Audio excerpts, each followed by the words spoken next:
زہیر بن قیم امام علی مقام سے اجازت حاصل کر کے دشمن کے لشکر سے خطاب کے لیے آگے بڑھے۔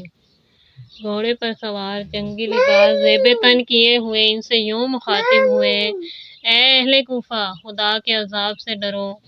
ایک مسلمان بھائی کا دوسرے پر حق بنتا ہے کہ وہ اپنے بھائی کو نصیحت کرے۔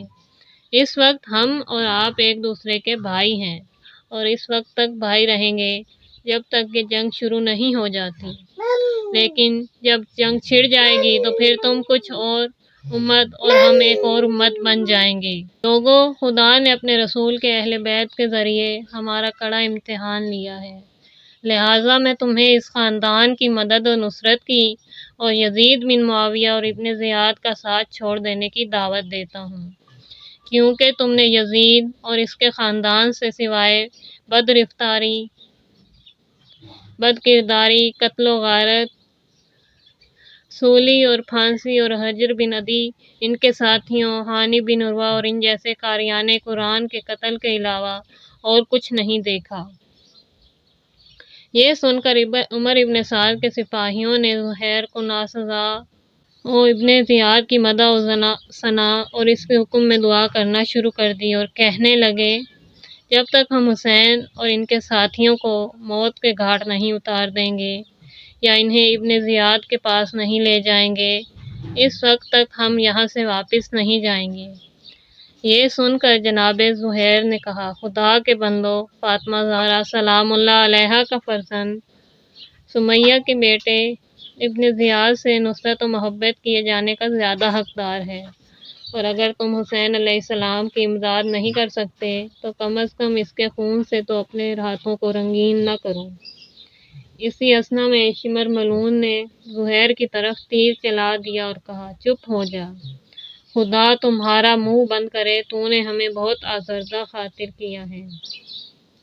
زہیر نے اسے کہا: او بدویہ کے بیٹے، میں تو اس سے نہیں بول رہا، تو ایک جانور ہے، میں سمجھتا ہوں کہ تو قرآن کی 2 آیتیں بھی نہیں جانتا، تجھے روز قیامت کی رسوائی اور دردناک عذاب کی خوشخبری ہو۔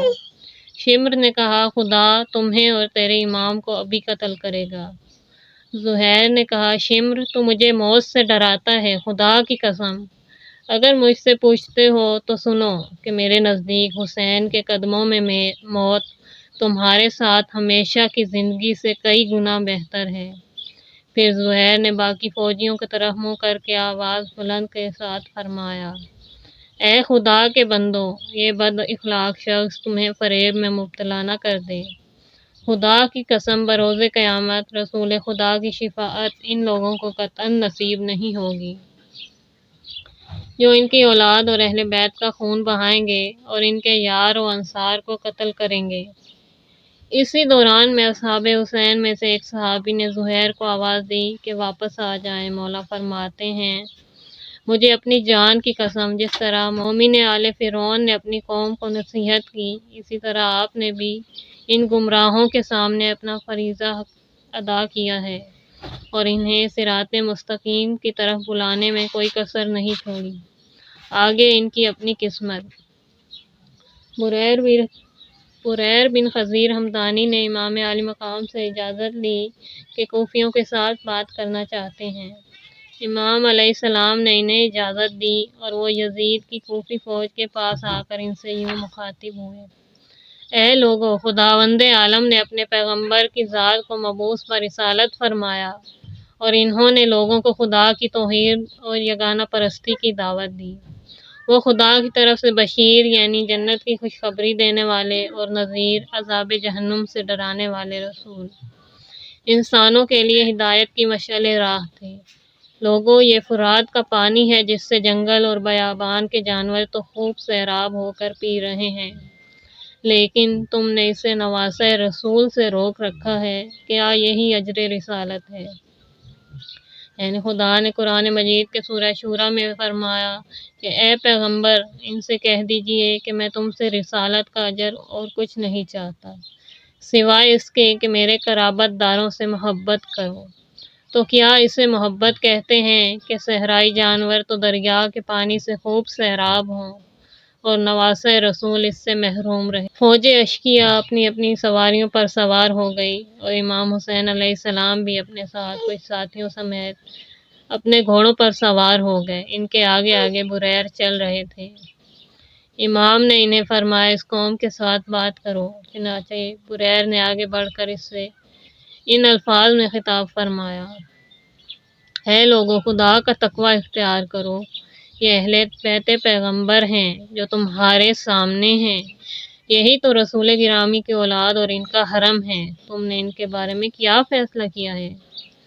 تو فوج اشکیا نے جواب دیا: ہم انہیں گرفتار کر کے ابن زیاد کے پیش کریں گے، آگے اس کی مرضی ان کے بارے میں کیا فیصلہ کرتا ہے۔ بریر نے کہا: آیا تم اس بات کو قبول نہیں کرتے امام حسین جہاں سے آئے تھے ادھر ہی واپس چلے جائیں؟ تم پر افسوس ہے، آیا تم نے اپنے خطوط اور عہد و پیمان سب یکسر بلا دیے ہیں؟ بڑے افسوس کی بات ہے کہ اپنے پیغمبر کے اہل بیت کو دعوت دے کر اور ان کے ساتھ یہ پیمان وفا باندھ کر ہم اپنے آپ کو آپ پر قربان کر دیں گے، ان کے تمہارے پاس آ جانے پر انہیں گرفتار کر کے ابن زیاد ملعون کے پیش کرنے پر اتر آئے ہو، ان پر اور ان کے چھوٹے چھوٹے بچوں پر فرات کا بہتا پانی بند کر چکے ہو۔ کتنا برا سلوک کیا ہے تم نے اپنے نبی کے اہل بیت کے ساتھ، خدا تمہیں قیامت کے دن پہ آسا رکھے، تمہیں کیا ہو گیا ہے، تم کتنے خراب لوگ ہو۔ اتنے میں ایک یزیدی سپاہی نے کہا: بریر، ہمیں معلوم نہیں تم کیا کہہ رہے ہو۔ بریر نے کہا: خدا کا شکر ہے کہ اس نے تمہارے بارے میں میری بصیرت میں اضافہ فرما دیا ہے۔ پھر بریر نے اپنے رب کی بارگاہ میں یوں مناجات کی: بار الہا، میں ان لوگوں کے اعمال سے تیری بارگاہ میں اظہار براءت کرتا ہوں۔ بار الہا، ان لوگوں کے دلوں میں اپنی طرف سے خوف اور وحشت ڈال دے اور ان کے ساتھ ایسا کر کہ جب وہ تیری بارگاہ میں پیش ہوں تو ان سے غضبناک حالت میں پیش آئے۔ یہ سن کر کوفیوں نے ان پر تیر چلانا شروع کر دیے، جس کی وجہ سے وہ اپنے خیمے کی طرف واپس آ گئے۔ بہرحال امام علیہ السلام نے اپنے دوسرے خطبے کے بعد عمر ابن سعد کو طلب فرمایا، باوجود کہ وہ امام علیہ السلام کا سامنا کرنے سے گھبراتا تھا اور نہیں چاہتا تھا براہ راست امام کے سامنے آئے اور ایک دوسرے سے باتیں کریں۔ چنانچہ وہ بادل نخواستہ آگے آیا۔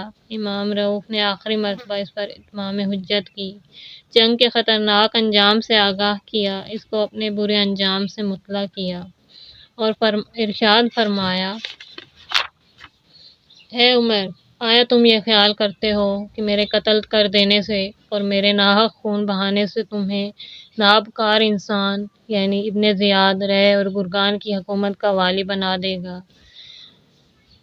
خدا نہیں، یہ خیال اپنے دل و دماغ سے نکال دو، یہ تو محکم پیمان کی صورت میں پہلے ہی سے طے شدہ ہے کہ اس سے محروم رہو گے۔ اس وقت تم سے جو کچھ ہو سکتا ہے کر لو، کیونکہ میرے بعد تم نہ تو دنیا میں کسی قسم کی خوشی کا منہ دیکھ سکو گے اور نہ ہی آخرت میں، اور دونوں جہانوں میں تمہارے نصیب میں خدا کا عذاب اور خلق خدا کا غیظ و غضب ہوگا۔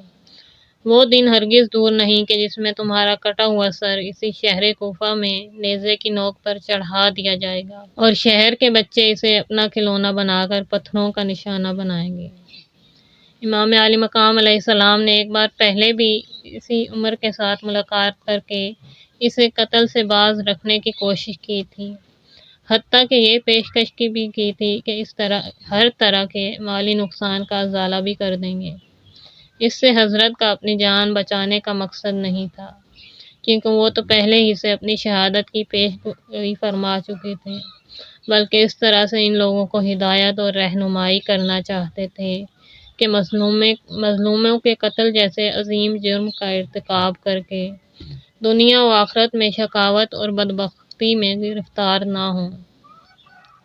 مگر اقتدار کی لالچ اور حکومت کی خواہش نے اس سے سننے، سوچنے اور سمجھنے کی قوت کو سلب کر کے اندھا اور بہرا کر دیا تھا۔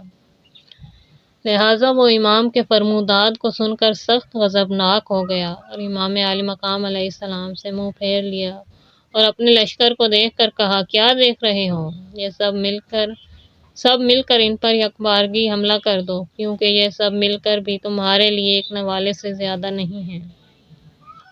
کیونکہ عمر ابن سعد نے اپنی فوج کو امام مظلوم کے ساتھ مکمل طور پر لڑنے کے لیے تیار کیا ہوا تھا۔ تمام جھنڈے اپنی اپنی جگہ پر نصب کیے جا چکے تھے۔ لشکر میمنہ اور میسرہ کو بھی مرتب کیا جا چکا تھا۔ اس نے قلب لشکر میں موجود فوجیوں کو حکم دیا کہ اپنی جگہ پر جمے رہیں اور حسین کو ہر طرف سے اپنے گھیرے میں ایسے لیں جس طرح کی انگوٹھی ہوتی ہے۔ امام علیہ السلام بھی سپاہ یزید کے آگے آ کر کھڑے ہو گئے اور ان سے فرمایا خاموش، مگر وہ چپ نہ ہوئے تو امام نے انہیں فرمایا تمہارا برا ہو، تمہارا کیا نقصان ہو جائے گا اگر تم میری بات کو کان لگا کر سن لو گے؟ میں تو تمہیں راہ راست کی طرف بلا رہا ہوں۔ جو میری باتوں پر عمل کرے گا وہ ہدایت پا جائے گا اور جو نافرمانی کرے گا وہ ہلاک ہو جائے گا۔ تم میری ہر بات ٹھکرا رہے ہو، میری کسی بھی بات کو سننا گوارا نہیں کرتے، اس لیے کہ تمہارے پیٹ مال حرام سے بھر چکے ہیں اور تمہارے دلوں پر مہریں لگ چکی ہیں۔ تمہارا برا ہو آیا تم خاموش نہیں ہوتے ہو اور میری باتوں کو نہیں سنتے۔ اسی اثنا میں عمر نے سرداران کوفہ سے مخاطب ہو کر کہا تمہارا ستیہ ناش ہو جائے، تم اس سے بولتے کیوں نہیں ہو؟ اس سے بات کرو، خدا کی قسم یہ اس ہستی کا بیٹا ہے کہ اگر سارا دن بھی خطاب کرتا رہے تو تھکنے کا نام نہیں لوے گا۔ یہ سن کر شمر پلید نے آگے بڑھ کر بکواس کی حسین کیا کہہ رہے ہو؟ ایسی باتیں کرو جو ہم بھی سمجھیں۔ امام علیہ السلام نے فرمایا میں کہتا ہوں کہ خدا سے ڈرو اور میرے قتل میں ہاتھ نہ ڈالو، کیونکہ میرا قتل اور میری حرمت کی ہتک جائز نہیں۔ میں تمہارے نبی کی بیٹی کا فرزند ہوں، میری دادی خدیجۃ الکبریٰ ہیں جو مومنوں کی ماں اور رسول خدا صلی اللہ علیہ وآلہ وسلم کا حرم ہے۔ شاید تم نے میرے نانا رسول خدا صلی اللہ علیہ وآلہ وسلم کا یہ فرمان سنا ہو کہ حسن اور حسین جوانان جنت کے سردار ہیں۔ بہرحال امام علیہ السلام اپنے گھوڑے سے اترے اور عقبہ بن سمان کو حکم دیا کہ اسے باندھ دے۔ اسی اثنا میں سپاہ کوفہ و شام امام اور ان کے ساتھیوں کے ساتھ جنگ و جدال کے لیے مکمل طور پر تیار ہو گئی۔ بس ایک حکم کی دیر تھی کہ اتنے میں حر بن یزید رہائی آگے بڑھے اور عمر سعد سے کہا عمر واقعاً حسین کے ساتھ جنگ کرو گے؟ حر کی عمر سعد کے ساتھ گفتگو کرنے سے پہلے مناسب معلوم ہوتا ہے کہ یہاں پر ان کا تھوڑا سا تعارف کرا دیا جائے۔ چنانچہ کتاب وسیلۃ الدارین میں ہے کہ ان کا نام حر بن یزید بن ناہیہ بن عتاب ہے۔ زمانہ جاہلیت اور زمانہ اسلام دونوں میں حر کو اپنی قوم کی سرداری کا شرف حاصل رہا ہے۔ ان کا دادا عتاب ہیرا کے بادشاہ نعمان بن منصر کا ہم مشرب اور ندیم تھا۔ خود حر کے چچا جو شاعر تھے احوص بن ناجیہ حضرت رسالت مآب کے صحابی تھے۔ صاحب کتاب وسائل الشیعہ علامہ شیخ حر عاملی کا سلسلہ نسب بینی کے ساتھ جا ملتا ہے۔ جب امام مظلوم کی صدائے استغاثہ فضائے کربلا میں گونجی تو حر بن یزید کانپ گئے، ان کا دل مضطرب ہو گیا اور آنکھوں سے آنسو جاری ہو گئے۔ چنانچہ وہ عمر کے پاس گئے اور اس سے کہا عمر واقعاً حسین کے ساتھ جنگ کرو گے؟ اس نے کہا ہاں، خدا کی قسم ایسی جنگ کریں گے جو کم از کم اس حد تک ہوگی سر تن سے اور ہاتھ بازوئیں سے کٹ کٹ کر زمین پر گریں گے۔ حر نے کہا جو کچھ حسین نے کہا ہے اور تم سے گفتگو کی ہے وہ تمہارے لیے کافی نہیں ہے۔ عمر سعد نے کہا اگر معاملہ میرے ہاتھ میں ہوتا تو یقیناً میں مان لیتا، مگر کیا جائے تمہارا امیر عبید اللہ نہیں مانتا۔ یہ سن کر حر واپس آ گئے اور ان کے ساتھ ان کے قبیلے کا ایک شخص قرہ بن قیس بھی تھا۔ حر نے اس سے پوچھا قرہ کیا تم نے اپنے گھوڑے کو پانی پلا لیا ہے؟ اس نے کہا نہیں۔ قرہ کہتا ہے میں نے سمجھا کہ حر اب جنگ سے کنی کترانا چاہتا ہے، اگر مجھے اپنے اصل مقصد سے آگاہ کرتا تو میں بھی حر کے ساتھ مل کر اس جیسے انجام سے دوچار ہو جاتا۔ پس حر آہستہ آہستہ قیام حسینی کی طرف بڑھنے لگے۔ حاجر بن اوس نے ان کی یہ کیفیت دیکھ کر ان سے پوچھا میں تمہارے اندر یہ کیسی تبدیلی محسوس کر رہا ہوں؟ کہا خدا کی قسم میں اپنے آپ کو جنت اور دوزخ کے درمیان موجود دیکھ رہا ہوں، مگر خدا کی قسم میں بہشت پر اور کسی چیز کو بھی ترجیح نہیں دوں گا۔ اگرچہ یہ ظالم میری لاش کے ٹکڑے ٹکڑے کر کے اسے آگ میں کیوں نہ جلا دیں۔ یہ کہا اور گھوڑے کو ایڑ لگائی اور خدمت امام میں پہنچ گئے۔ حور کے ہمراہ ان کا بیٹا بھی تھا، جبکہ بعض روایات کے مطابق ان کا غلام بھی ان کے ہمراہ تھا۔ جب حور امام حسین علیہ السلام اور ان کے اصحاب کی طرف روانہ ہوئے تو اصحاب حسین نے سمجھا کہ جنگ کرنے کے لیے آ رہے ہیں، مگر جب وہ خیام کے قریب پہنچے تو اپنی ڈھال کو الٹا دیا، جس سے وہ سمجھ گئے کہ حور جنگ کے لیے نہیں بلکہ امان کے حصول کے لیے آ رہے ہیں۔ پس وہ امام عالی مقام کے نزدیک پہنچے، سلام عرض کیا اور قدم بوس ہو کر امام کے حضور توبہ کی۔ پھر عرض گزار ہوئے، فرزند رسول صلی اللہ علیہ وآلہ وسلم، میری جان آپ پر قربان جائے، میں ہی پہلا شخص ہوں جس نے آپ کے ساتھ ناروا سلوک کیا، آپ پر سختی کی اور آپ کو یہاں تک لے آیا۔ میں نہیں سمجھتا تھا کہ یہ نابکار لوگ آپ کے ساتھ اس طرح کا سلوک کریں گے۔ اگر معلوم ہوتا تو قطعاً ایسا نہ کرتا۔ اے خداوند عالم کی بارگاہ میں توبہ کرتا ہوں تو کیا میری توبہ قبول ہے؟ علی کے لال نے فرمایا، خدا تمہاری توبہ قبول فرمائے گا۔ حور نے عرض کی، میں اس ناہنجار دشمن کے ساتھ لڑنے کے لیے آپ سے اجازت چاہتا ہوں۔ اسی گھوڑے پر سوار ہو کر ان ظالموں سے جنگ کروں گا اور پھر اس سے اتروں گا۔ امام نے فرمایا، خدا تم سے تمہارے گناہ معاف کرے، تم نے جو ارادہ کیا ہے اسی پر عمل کرو۔ چنانچہ حور گھوڑے پر سوار ہو کر یزیدی فوج کے سامنے آ گئے اور اس سے یوں مخاطب ہوئے، اے اہل کوفہ، تمہاری ماں تمہارا غم منائے، تم نے اللہ کے اس نیک بندے کو اپنے پاس بلایا اور ان سے وعدہ کیا کہ اپنی جان ان پر قربان کر دو گے، مگر اب ان کے سامنے تلواریں نعام سے نکالے ہوئے ہیں، انہیں ہر طرف سے گھیرا ہوا ہے اور انہیں خدا کی اس وسیع و عریض زمین میں کہیں نہیں جانے دیتے۔ اب وہ ایک قیدی کی مانند تمہارے محاصرے میں ہے، ان پر بھی اور ان کے ساتھ عورتوں اور چھوٹے چھوٹے بچوں پر بھی پانی بند کیا ہوا ہے، جبکہ اسی فرات کے پانی کو یہود و نصارہ بلکہ نجس جانور تک پی ہی نہیں رہے بلکہ نہا بھی رہے ہیں، مگر ان مظلوموں کی جان لبوں تک آئی ہوئی ہے۔ تم لوگوں نے ان کے بارے میں نبی کی حرمت کا پاس نہیں کیا، خدا تمہیں پیاس کے دن کبھی سیراب نہ کرے۔ اسی گفتگو کے دوران دشمن نے ان پر تیروں کی بوچھاڑ کر دی اور آگے بڑھے اور مولا حسین کے سامنے آ گئے۔ حور نے امام حسین علیہ السلام کی خدمت میں عرض کی، جب ابن زیاد نے مجھے آپ کی طرف بھیجا اور میں دارالامارہ سے نکلا ہی تھا کہ مجھے پیچھے سے ایک آواز سنائی دی، اے حور مبارک ہو، خیر کی طرف جا رہے ہو۔ جب میں نے مڑ کر دیکھا تو مجھے کوئی شخص آتا دکھائی نہ دیا۔ میں نے اپنے تئیں کہا، یہ کیسی خوشخبری ہے کہ جا تو رہا ہوں حسین کے ساتھ جنگ کرنے کے لیے اور مل رہی ہے خوشخبری، میرے تو یہ وہم و گمان میں بھی نہ تھا کہ میں آپ کی اطاعت کر کے یہ کامیابی حاصل کر لوں گا۔ امام علیہ السلام نے فرمایا، تمہیں خیر کے راستے کی ہدایت مل گئی ہے۔ حور نے امام علیہ السلام کی خدمت میں عرض کیا، مولا، میں نے اپنے والد کو خواب میں دیکھا، انہوں نے مجھ سے پوچھا، ان دنوں میں تم کہاں ہوتے ہو؟ میں نے کہا، کوفہ سے باہر حسین کا راستہ روکنے کے لیے آیا ہوں۔